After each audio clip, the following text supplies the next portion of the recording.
Good evening, viewers. My name is KIOGORA. I am a director with Integrity Management Advisory Center, IMAC. We deal with human and organizational development. Welcome to Biashara TV. Today we want to talk about personal financial management for young people between 25 and 40 years. Welcome. Okay, the way I see it is that young people need to have a long-term plan for their lives, because time does really move fast between the age of 25 and 40. And if one does not have a plan in place, then they can waste money and waste time and actually get to that age of 40 when they are ill prepared and when additional responsibilities have come, and that can really cause crisis in the lives of the young people. And that is why it is necessary to have a long-term plan. Whether one is starting a business or whether one is getting employed, it is important to have a plan, a long-term financial plan in place. For people who are employed, money comes at the end of the month. And of course, it's subjected to a number of deductions. That includes the taxes, the NHIF, the NSSF, and then one gets the net income, of those deductions. So in terms of planning, then one can only plan for the net income that they're going to get at the end of the month. And that means that if one is earning a gross pay of, say, 50,000, about 30 to 35% of that income is subject to deduction. So at the end of the day, they will get about 35,000. So at the back of their minds, when they are planning, then they need to know that the net disposable income is 35,000, and then be able to plan with that in mind. One of the issues that young people need to take care of very deliberately is the issue of risk. Things and issues do come up in life that affect our incomes, our ability to earn money. They eat into the monies that we have saved, and if we can be able to take care of such eventualities, then we are better off. We are better off, and to be able, for example, to take care of illnesses. We have the government offered NHIF, health insurance, which really helps people who are in need of medical care. And if people can get additional medical insurance, that would still be acceptable. But as a minimum, it is recommended that everybody needs to have a medical cover. Nobody should live without a medical cover, given that the government has already offered a package that is friendly to the Kenyan population. So whether one is employed and the employer is paying, or whether one is self-employed, a medical insurance is really critical. The other issue is insuring the things that we have around us. If one has a valuable asset, then it is recommended that they insure that asset. In case insurance is normally against theft, against fires and things like that, and one can always get the relevant advice from the insurance companies. It's also important for young people to consider saving up for retirement, and that could be either with NSSF or any other pension scheme, so that one is assured that there is money they are setting aside, which they can be able to access once they are older, usually 50 years old upwards. And that's because at that particular age, the moment as one gets older, they will have less energy to work. If they are self-employed, at one point they are going to be laid off from work, or they're going to retire, and they will not have a reliable source of income. And that is why it is so important to put some money, some little money aside towards that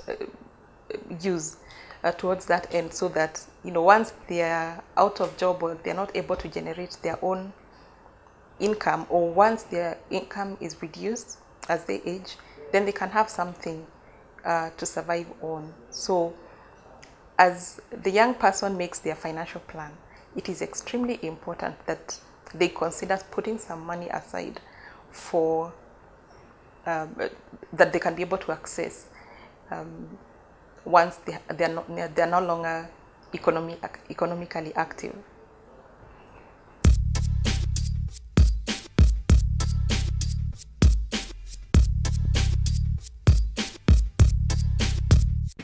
One other consideration that the young person needs to make is saving up, putting some money aside, which they can then be able to invest. And the investments could either be in shares, it could be in land, or anything that is able to generate more income for the young people. So, one should not, the moment one gets their money, they really must consider saving, so that ultimately they will be able to put their savings in an investment that is going to earn them income. And one thing again to think about when they are investing is, how safe is my money where I am investing? Do I know the people who are behind that investment scheme? If, for example, I'm going to buy land, do I know that the people I'm transacting with are reliable? Are they doing things in the right way? So there is need for research and study to be able to be sure that where one is investing their money is a safe ground, and it's a safe environment where one is assured that their return one is assured of their return. And of course, again, there are very many experts in areas of investment, and one should look out for information, look for expert advice to be able to make the right investment decisions. Because as we know, there are many people who have lost money in various kinds of investment schemes.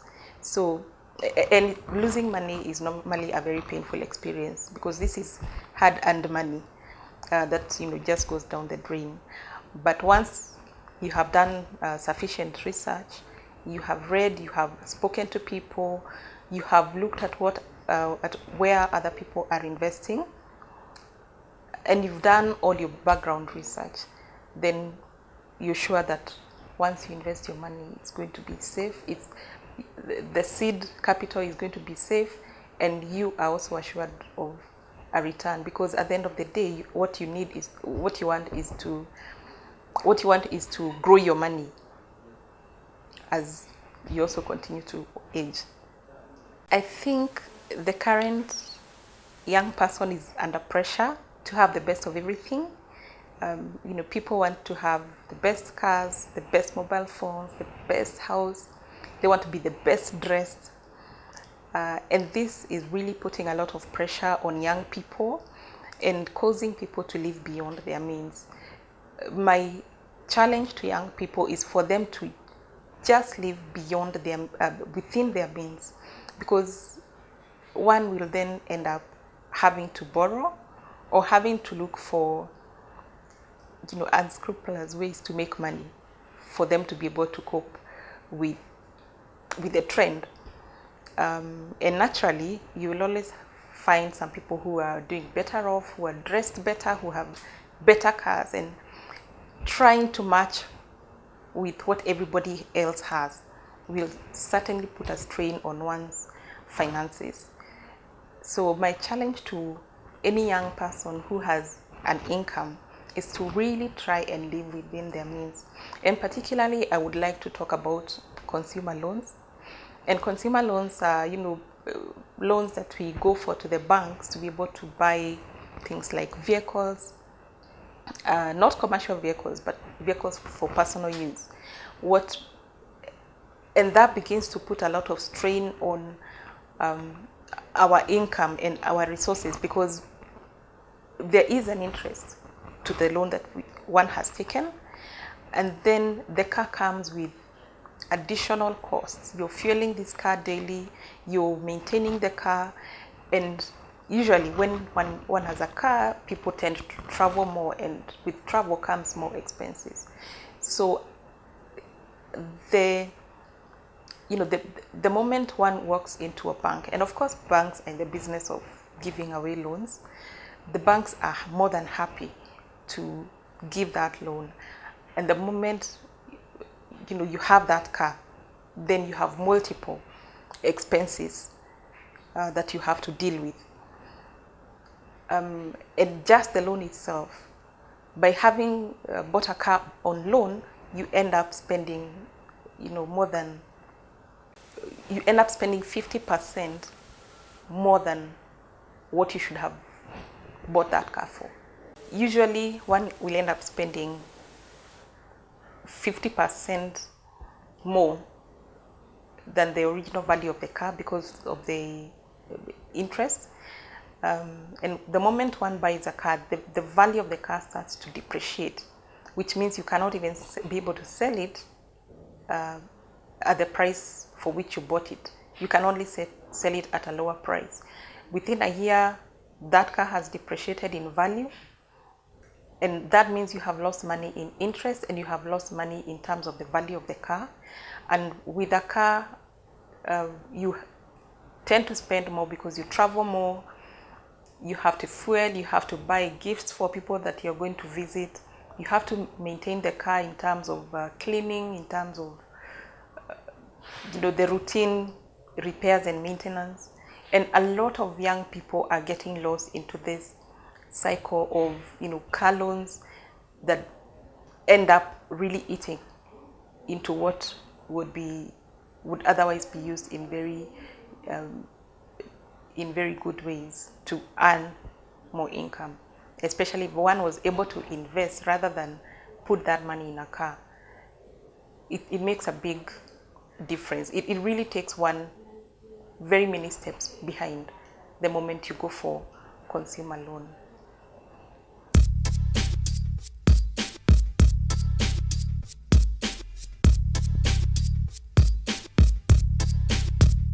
The young people are also under pressure to make extra money to be able to, maintain very expensive lifestyles. So people will end up engaging in all manner of things. People will steal. People will defraud their employers if they are employed, just to be able to get that extra shilling to maintain the very expensive lifestyles. So my challenge to the young people is just to try and live within your means, because it's really, you're not defined by what you have, the kind of clothes that you wear, or the kind of car that you drive. You are really defined by your values and your principles. At the end of the day, that is what people will remember you for.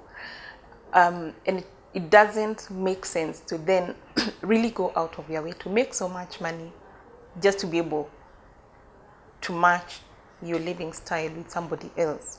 There's also pressure from social media, because people are posting all manner of things online, saying they have visited places in the country and out of the country, saying they have bought new assets, new houses and new cars. And particularly if these people are your classmates or they are your peers, you then begin to feel the pressure and feel like you're not achieving anything. But my encouragement and my challenge to the young people is to really not be moved by the achievements of other people. Walk your journey. Move at your own pace. Study as much as you can. Read materials on how to create wealth and how to make money in clean ways, so that at the end of the day you are not worried about how you made your money, and you're not looking behind your back that somebody could come and take you to court or ask you for money that you stole from them. So please try as much as you can as a young person to live within your means and try to grow the money that you have earned in clean ways. Now, as one begins to approach midlife, which is generally understood to be 40 and upwards, this is a point where maybe one is already married, or they already have children. And normally by the time one is 40, it then means their parents are 60, upward of 60 years old, which means they are no longer very active and they are no longer able to make as much money as they used to make. They are probably retired, and that means they will be looking up to you for various forms of support. Children are in school as well, and you realize you cannot run as fast as you ran previously. So there are new challenges that come with this age. And if one then had not invested, or they had not planned their lives properly, they wasted time, they wasted resources, one then begins to regret about wasted years, about wasted money, and they are in a crisis because the demands are so many. And one could easily sink into a depression. One could easily give up on life because they are looking back and thinking they had so much time, they had so much money that they did not use wisely. And opportunities are also reducing. People who have already reached 40 are not very attractive as far as recruitments are concerned. Corporates are looking for people who are younger and more energetic. So one is not able to get, new job opportunities. One is no longer as active as they used to be, and the demands are ever increasing. And one even needs to invest in their health, in their lifestyle. So at this particular point, then resources, there is a real demand for financial resources, and that is where you find people are fighting, families are fighting, people go to the extent of killing one another because they are with this kind of challenges. Then even misunderstandings in the home increase. So to avoid such, then one really needs to plan as they start to work. It needs to be a journey, a day-by-day journey, knowing that within a very short time, these opportunities are gradually closing, they are gradually reducing. What I'm saying does not mean that one is doomed if they have not saved, because there is always a starting point. What it means is that the moment you hear this message, it's important for you to think about your long-term goals. Do you want to build a house? Do you want to buy a house, for example? Do you want to have some share of investment on the stock market? What is your financial dream? Please start now, come up with a plan, write it down, and start to walk the journey of prudent financial management. What I would really emphasize is to avoid luxurious spending and lack of planning, especially when you do not have resources to do that, because you are hurting yourself, you're hurting your children, you're hurting your parents who may later on in life want to depend on you, and you will end up a bitter person, and you will end up even blaming other people who are not necessarily who did not necessarily contribute to your misery. So please start working on the plan, consult the relevant people, and I'm sure the moment you put your effort into it, the moment you walk away from unnecessary spending, from living beyond your means, I'm sure you can also be on the road to recovery and you can be able to achieve your dream. So thank you very much for listening to me. It has been a pleasure just discussing these issues. I do hope you can be able to put at least one of the ideas into practice. And I really wish you the best as you work and as you earn your income. And I look forward to speaking with you again next time. Thank you and God bless you.